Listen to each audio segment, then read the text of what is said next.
ஒரு 8 மணி வாக்குல night dinner செய்ய ஸ்டார்ட் பண்ணிட்டோம் அப்படின்னா, ஒரு 8:30 போல சாப்பிட்டுட்டு, அப்படியே கொஞ்ச நேரம் விளையாண்டுட்டு தூங்குறதுக்கு கரெக்ட்டா இருக்கும். தம்பிக்கு மட்டும் ஒரே ஒரு தோசை மட்டும் ஊத்தி குடுத்துட்டேன்னா, அவன் பாட்டுக்கு சாப்பிட்டுக்குவான். எங்களுக்கு வந்து மத்தியானம் சன்னா பிரியாணி பண்ணியிருந்தேன்.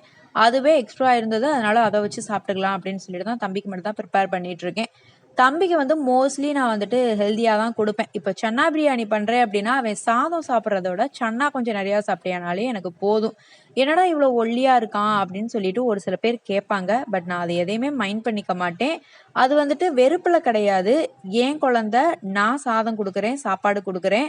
அவன் ஹெல்தியா இருக்கிறானா, ஆக்டிவா இருக்கிறானான்னு கண்டிப்பா எனக்கு தெரியும். அவன் குண்டா இல்லாம இருந்து ஒல்லியா இருக்கிறதுனால எனக்கு ஒரு பிரச்சனையுமே கிடையாது. ஏன்னா அவன் பயங்கர ஆக்டிவா இருக்கான். டாக்டர்ட்டயும் கேட்டப்போ அவங்களும் அதான் சொன்னாங்க. ஆக்டிவா இருந்தாலே போதும்னு சொல்லிட்டுன்னு.